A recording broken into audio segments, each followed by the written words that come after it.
ఆంధ్రుల ప్రస్తావన అనే విషయాన్ని మనం చూసే క్రమంలో అండి ఐతరేయ బ్రాహ్మణంలో మనం క్లియర్గా చూసాం.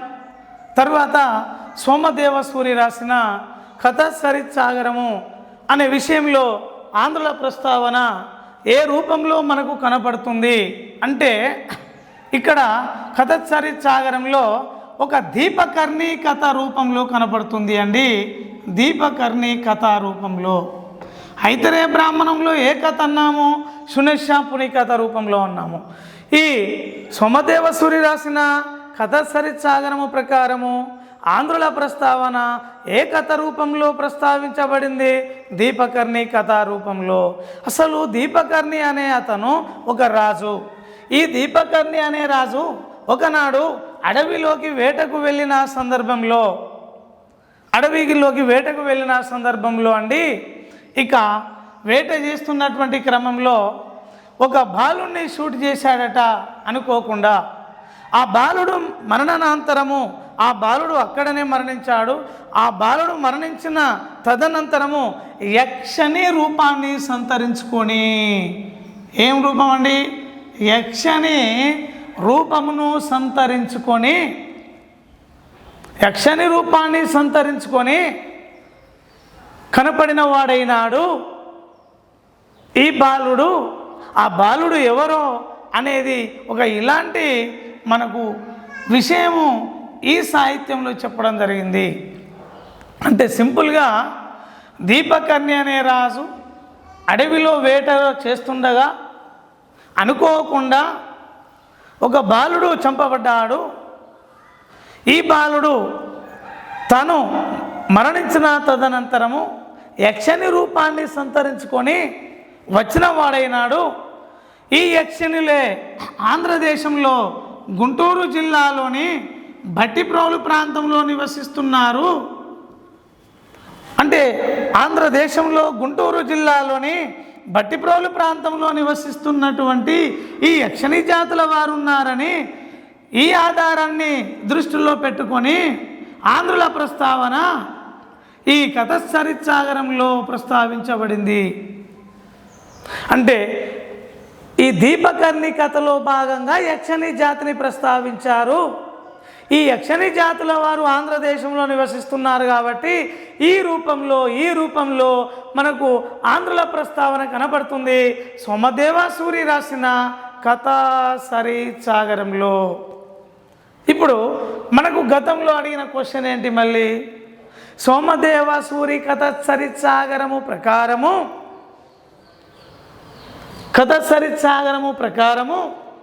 ఆంధ్రదేశంలో నివసించిన జాతి యక్షని జాతి.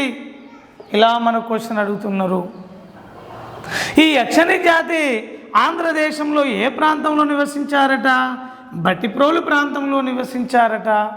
ఈ విషయ ప్రస్తావనలు ఏ సాహిత్యంలో చెప్పబడ్డాయి? కథా సరిత్సాగరంలో చెప్పబడ్డాయి. ఈ కథా సరిత్సాగరంలో ఈ యక్షని జాతి ప్రస్తావన ఏ కథలో చెప్పబడింది? దీపకర్ణి కథలో చెప్పబడింది.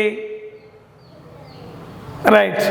ఇప్పుడు ఆంధ్ర శాతవాహనులు చూడండి, క్వశ్చను అనేక రకాలుగా అడుగుతున్న సందర్భాలు. ఆంధ్ర శాతవాహనులు సోమదేవ సూరి రచించిన కథా సరిత్సాగరము ప్రకారము ఏ జాతికి చెందినవారు? యక్షని జాతినా, ద్రావిడ జాతినా, ఆర్య జాతినా, మూతిబా? A, B, C, D. Andhra శాతవాహనులు సోమదేవ సూరి రాసిన కథ సరిత్సాగరము ప్రకారము ఏ జాతికి చెందినవారు? యక్షని జాతికి చెందినవారు. Right answer. గతంలో ఇంతకుముందు మనం ఏం చెప్పాము? ఐతరేయ బ్రాహ్మణము ప్రకారము ఆంధ్ర శాతవాహనులు ఏ జాతికి చెందిన వాళ్ళని చెప్పాము ఇంతకుముందు? ఆర్య జాతికి చెందినవారు అన్నాం. సోమదేవ సూరి రాసిన కథ సరిత్సాగరము ప్రకారము ఆంధ్ర శాతవాహనులు ఏ జాతికి చెందినవారు అంటున్నాము? యక్షని జాతికి చెందినవారు. ఒక బాలుడు యక్షని రూపాన్ని సంతరించుకొని బయలుదేరిన వాడైనాడట. ఈ యక్షని అనే జాతి ఆంధ్రదేశంలో గుంటూరు జిల్లాలోని భట్టుప్రోలు ప్రాంతంలో నివసించిన వారైనారట. ఈ రూపంలో ఆంధ్రుల ప్రస్తావన కనబడుతుంది సోమదేవసూరి రాసిన కథ సరిత్సాగరంలో అనే విషయాన్ని మనం గుర్తుపెట్టుకోవాలి. రెండవది, మూడవ విషయం ఏంటి? ఇక్కడ మనం ఈ విషయాన్ని చాలా కూలంకషంగా మనము వివరించినట్లయితే మనం విషయాన్ని కనుక చూసినట్లయితే చూడండి, ఆర్య జాతికి చెందిన వారు ఐతరేయ బ్రాహ్మణము ప్రకారం అని చెప్పాం, రైట్. సోమదేవసూరి రాసినటువంటి దీపకర్ణి కథ ప్రకారము యక్షని జాతికి చెందినవారు అని చెప్పాం. ఇక్కడ ఇంకొక విషయాన్ని కనుక మనం చూసినట్లయితే మరి వాస్తవంగా దక్షిణ భారతావనికి చెందినటువంటి చరిత్ర ఇది. ఆంధ్ర శాతవాహనులు ఆంధ్రుల చరిత్ర ఇది. మరి ఆంధ్రులు వాస్తవంగా ద్రావిడ జాతిలో అంతర్భాగం. దక్షిణ భారతవని మొత్తము, దక్షిణ భారతవని యావత్తు ద్రావిడులు అంటాము, ద్రావిడ జాతికి చెందిన వాళ్ళమని చెప్పుకుంటాము. మరి ఇక్కడ ఆర్యులు ఆర్య జాతికి చెందిన వారని ఐతరేయ బ్రాహ్మణము ప్రకారం మనం పేర్కొన్నాం. ఇదే ఐతరేయ బ్రాహ్మణము ప్రకారము ఆంధ్ర శాతవాహనులు ఆర్య జాతికి చెందిన వారని ఈ ఐతరేయ బ్రాహ్మణం అనే సాహిత్యమే కాకుండా ఆంధ్రదేశ చరిత్ర సంస్కృతి రచించినటువంటి బిఎస్ఎల్ హనుమంతరావు గారు కూడా ఈ అభిప్రాయాన్ని వ్యక్తం చేశాడు. ఈ అభిప్రాయమునే వ్యక్తం చేయడం జరిగింది. రేపు మరో క్వశ్చన్, ఆంధ్రుల చరిత్రకారుడైన బిఎస్ఎల్ హనుమంతరావు ప్రకారము ఆంధ్ర శాతవాహనులు ఏ జాతికి చెందినవారు అన్నా ఆర్య జాతికి చెందినవారే ఇతని ప్రకారం. ఐతరేయ బ్రాహ్మణం ప్రకారము అన్న ఆర్య జాతికి చెందినవారే. ఈ ఆర్య జాతికి చెందినవారు కాదు, అసలు మనము ద్రావిడులము, ఆంధ్రదేశము ద్రావిడ సంతతిలో అంతర్భాగము. అసలు ఆర్య జాతికి చెందిన వాళ్ళము కాదు, మనము ద్రావిడ సంతతికి చెందిన వారమని ఆర్ఎస్ శర్మ అండి, రామ్ చరణ్ శర్మ అనే ప్రాచీన భారతదేశ చరిత్రకారుడు ఈ అభిప్రాయాన్ని వ్యక్తపరచడం జరిగింది. రైట్. ఆంధ్ర శాతవాహనులు ప్రాచీన భారతదేశ చరిత్రకారుడైన రామ్ చరణ్ శర్మ అభిప్రాయ ప్రకారము ఏ జాతికి చెందినవారు? ద్రావిడ జాతికి, ద్రావిడ సంతతికి చెందినవారు అనే విషయాన్ని మనం గుర్తుపెట్టుకోవాలి. చూడండి ఎన్ని రకాల క్వశ్చన్స్ ఇందులో. ఆర్య జాతి అని ఒక సాహిత్యం చెప్పింది, లేదు యక్షని జాతికి చెందిన వాళ్ళని ఒక సాహిత్యం చెప్పింది, లేదు ఆర్య జాతికి చెందిన వారని ఒక చరిత్రకారుడు చెప్పాడు, లేదు ద్రావిడ జాతికి చెందినవారు అని ఒక చరిత్రకారుడు చెప్పాడు. ఇన్ని రకాలుగా మనకు క్వశ్చన్స్ అడగడం జరుగుతుంది. యక్షని జాతికి అని అడిగారు, ద్రావిడ జాతి అని అడిగారు, ఆర్య జాతి అని అడిగారు, ఏ చరిత్రకారుడు అని అడిగారు, ఏ సాహిత్యంలో అంటే ఇన్ని కోణాల్లో మనకు ఇక్కడ క్వశ్చన్స్ రావడం జరిగింది. ఈ స్టేట్మెంట్ పైన ఇన్ని రకాల ప్రశ్నలు గత ఏపీపీఎస్సీలో మనకు అడిగినటువంటి సందర్భం. మరి ఈ రామ్ చరణ్ శర్మ అనే ప్రాచీన భారతదేశ చరిత్రకారుడు ఏమని చెప్తున్నాడంటే, వాస్తవంగా వీరు ద్రావిడులు, ఈ ఆంధ్ర శాతవాహనులు, ఈ ఆంధ్రులు వాస్తవంగా ద్రావిడులే, కానీ వ్రత్యస్తోమము అనే యజ్ఞమును అనే వ్రతాన్ని వ్రత్యస్తోమము అనే వ్రతాన్ని స్వీకరించిన వారైనందువల్ల వీరిని ఆర్యజాతికి చెందిన వారిగా భావిస్తున్నారు. కానీ వాస్తవంగా మొదట్లో ఈ ఆంధ్ర శాతవాహనులు ద్రావిడ సంతతికి చెందినవారనే ప్రాచీన భారతదేశ చరిత్రకారుడైన రామ్ చరణ్ శర్మ అభిప్రాయపడినాడు. రైట్, ఏమంటాడు రామ్ చరణ్ శర్మ? ఈ ఆంధ్రులు మొదట్లో ద్రావిడులే, కానీ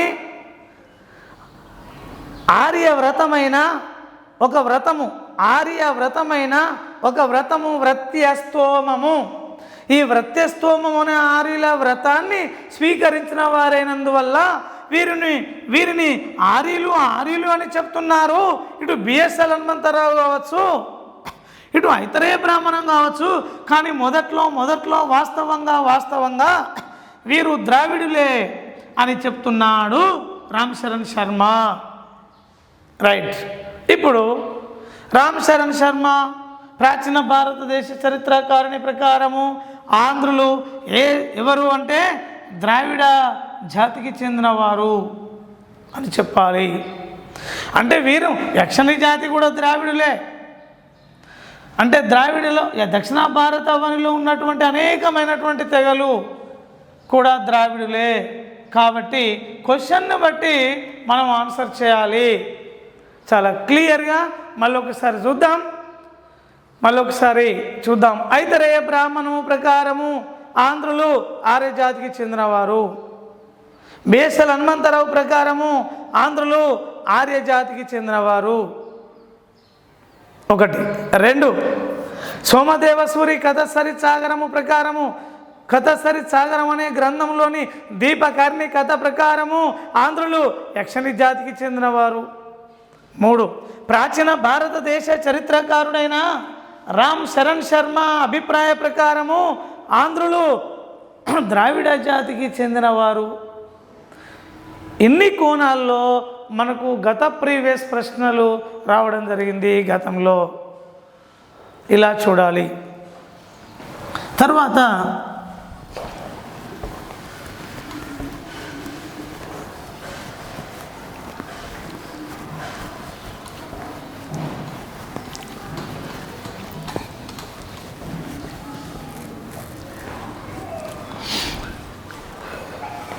మెగస్తానిస్ ఇండికా గ్రంథంలో కూడా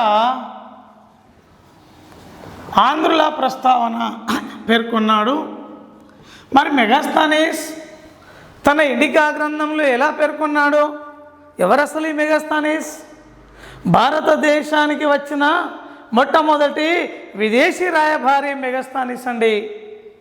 ఈ మెగస్తానిసు భారతదేశానికి ఎవరి కాలంలో వచ్చాడు?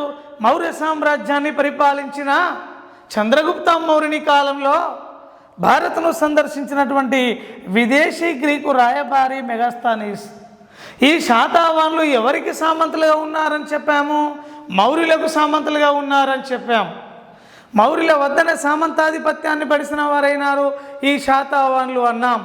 కాబట్టి ఆనాడు వచ్చినటువంటి మెగస్తానిస్ కూడా తాను రాసినటువంటి ఇండికా గ్రంథంలో ఆంధ్రుల ప్రస్తావనను ప్రస్తావించాడు. ఏ రూపంలో?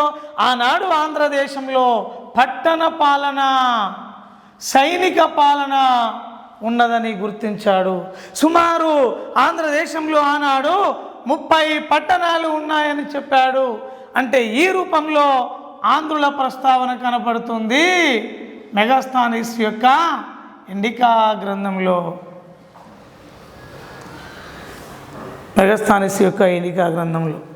మరొకటి అశోకుని 13వ శిలాశాసనంలో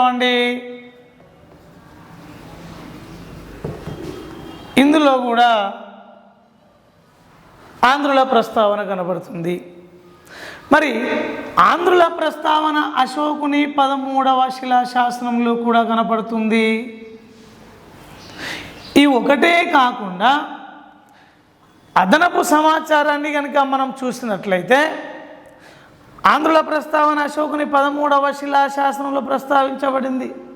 ఇంకా ఏ విషయాలు కూడా చెప్పబడ్డాయి అనే విషయాన్ని మనం ఒకసారి ఇక్కడ చూసినట్లయితే అందరికీ తెలిసి అశోకుడు కళింగ యుద్ధం చేసినట్లు, కళింగ యుద్ధ విజేత అయినట్లు, లేదా కళింగ యుద్ధం చేసినట్లు, కళింగ యుద్ధం ప్రస్తావన గురించి అశోకుని 13వ శిలాశాసనంలో చెప్పబడింది. ఇది 1, ఇది 2. 3 కర్నూలులోని ఎర్రగుడి రాజుల మందగిరి శాసనాల ప్రస్తావన ఉన్నట్లు ఈ శిలాశాసనంలో చెప్పబడింది. అశోకుడు విదేశాలకు బౌద్ధ మత ప్రచారకులను పంపినట్లు, బౌద్ధ మత ప్రచారకులను పంపినట్లు చెప్పబడింది. ఇక్కడ ఈ విషయాన్ని చూస్తే మీకు డౌట్ వస్తుంది. లేదు అశోకుడు విదేశాలకు బౌద్ధ మత ప్రచారకులను పంపినట్లు మనకు 7వ శిలాశాసనంలో చెప్పబడింది కదా.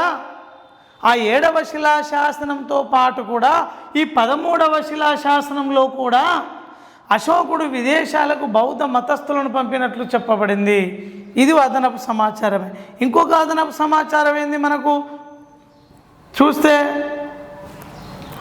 అశోకుడు ప్రజలను తన కన్న బిడ్డల వలె ప్రేమించినట్లు, అశోకుడు ప్రజలను తన కన్న బిడ్డలను ప్రేమించినట్లు చెప్పబడింది. చూడండి. 1 నెక్స్ట్ 5 సరిహద్దు రాజ్యాల ప్రస్తావన. సరిహద్దు రాజ్యాల ప్రస్తావన ఇది కూడా ప్రస్తావించబడింది. అంటే తామ్రపర్ణి, శ్రీలంక, కళింగ ఇలాంటి సరిహద్దు రాజ్యాల ప్రస్తావన. చూడండి, అశోకుని 13వ శిలాశాసనంలో ఆంధ్రుల ప్రస్తావనే కాకుండా ఈ విషయాలన్నీ కూడా చెప్పబడ్డాయి, ప్రస్తావించబడ్డాయి అనే విషయాన్ని మనం గుర్తుపెట్టుకోవాలి. అప్పుడప్పుడు అశోకుని కళింగ యుద్ధం గురించే తెలుసు. అశోకుని 13వ శిలాశాసనం అంటే ఎవరికైనా 99% విద్యార్థి మిత్రులకు. కానీ ఇక్కడ ఆంధ్రుల ప్రస్తావన రైటే, కళింగ యుద్ధం అన్నారైతే, అశోకుడు విదేశాలకు బౌద్ధ మత ప్రచారకులను పంపినట్లు అన్నారైతే, ప్రజలను తన కన్న బిడ్డల వలె ప్రేమించినట్లు అన్నారైతే, సరిహద్దు రాజ్యాల ప్రస్తావన అన్నారైతే, అశోకుని 13వ శిలాశాసనంలో ఏ విషయాలు చెప్పబడ్డాయి అన్నప్పుడు ఇవన్నీ చెప్పబడ్డాయి. కానీ మనకు ఏపీ హిస్టరీ ప్రకారంగా, ఈ టాపిక్ ప్రకారంగా ఇప్పుడు మనకు ఆన్సరు ఆంధ్రుల ప్రస్తావన. అంటే ఇది ఒకటే కాకుండా ఇతరత్ర సమాచారం కూడా ఈ శిలాశాసనంలో చెప్పబడింది కాబట్టి మనం చెప్పుకున్నాము. ఇదంతా మనకు భారతదేశ చరిత్రకు ఉపయోగపడేటువంటి అంశాలు ఇవన్నీ కూడా. ఈ ఓరియంటేషన్లో మనం చదవాలి. ఇందులో మరొక విషయము, సేరి వణిజ జాతకంలో కూడా ఆంధ్రుల ప్రస్తావన ఉన్నది అన్నాం. సేరి వణిజ జాతకం, ఈ సేరి వణిజ జాతకంలో ఏం కనపడుతుంది? ఆంధ్రనగరి అనే పదము కనపడుతుంది. భీమసేన జాతకంలో, భీమసేన జాతకంలో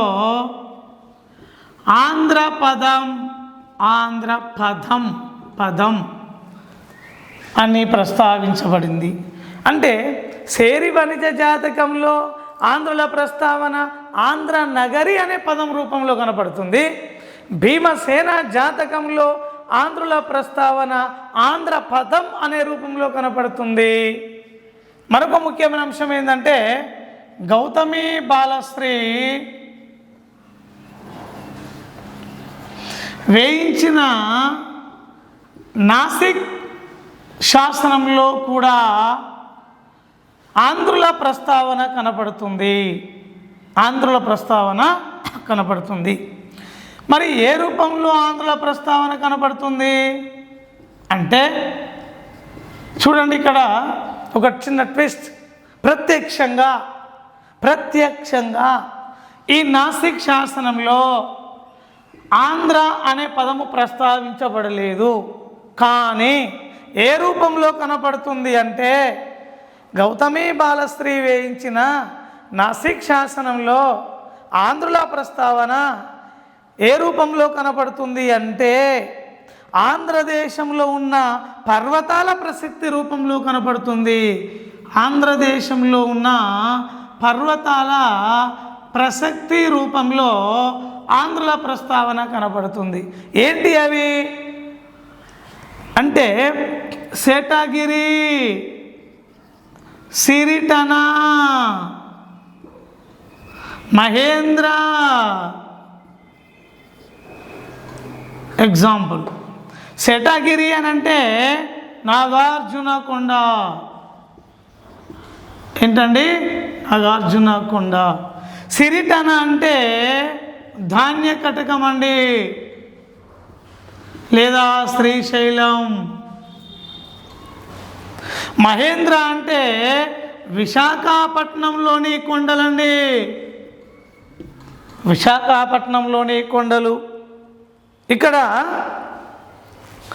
గౌతమి బాలశ్రీ వేయించిన నాసిక్ శాసనంలో పర్వతాల ప్రసక్తి రూపంలో ఆంధ్రుల ప్రస్తావన కనపడుతుంది అని అర్థం. మరి ఏ పర్వతాల ప్రసక్తి రూపంలో అంటే ఆంధ్రదేశంలో ఉన్న పర్వతాలను పేర్కొన్నారు ఇందులో.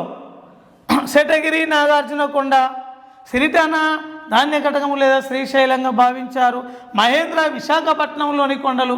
అంటే ఆంధ్రదేశంలోని ఈ ప్రాంతాలను, ఈ ప్రాంతాలలో ఉన్న ఈ కొండలను, ఈ కొండ ప్రాంతాలను ఈ శాసనంలో పేర్కొన్నారు కాబట్టి, ఈ పర్వతాలను పేర్కొన్నారు కాబట్టి ఈ పర్వతాల ప్రసక్తి రూపంలో ఆంధ్రుల ప్రస్తావన ఈ నాసిక్ శాసనంలో కూడా చెప్పబడింది. మరొకటి చివరిగా మహాభారతంలో కూడా ఆంధ్రుల ప్రస్తావన చెప్పబడింది. చూడండి, ఇప్పుడు మనకు ఆంధ్రుల ప్రస్తావన అనే విషయాన్ని మనం చూస్తే ఎక్కడెక్కడ కనపడుతుంది? ఒకటి ఐతరేయ బ్రాహ్మణము, 2 సోమదేవ సూరి రాసిన కథాసరిత్సాగరము, 3 మెగస్తనీస్ ఎండికా గ్రంథము, 4 అశోకుని 13వ శిలాశాసనములో, 5 సేరి వనిజ జాతకంలో, 6 భీమసేన జాతకంలో, 7 గౌతమి బాలశ్రీ వేయించిన నాసిక్ శాసనంలో, 8 మహాభారతంలో. అంటే ఆంధ్రుల ప్రస్తావన ఎందులో ప్రస్తావించబడింది అనే విషయాన్ని మనం చాలా పూర్తిగా క్షుణ్ణంగా డీటెయిల్డ్గా అధ్యయనం చేయడం జరిగింది. తర్వాత ఇప్పుడు మరో విషయాన్ని కనుక మనం చూసినట్లయితే అసలు ఆంధ్రులు శాతవాహనులు ఒక్కరేనా అని కొందరు చెప్పారు. లేదు, ఆంధ్రులు వేరు శాతవాహనులు వేరు, వీరిద్దరు ఒక్కరు కాదు అని కొందరి అభిప్రాయము. ఇలాంటి విషయాన్ని కూడా మనం చూడాలి. ఈ విషయం పైన కూడా మనకు క్వశ్చన్స్ రావడం జరిగింది ఏపీపీఎస్సిలో.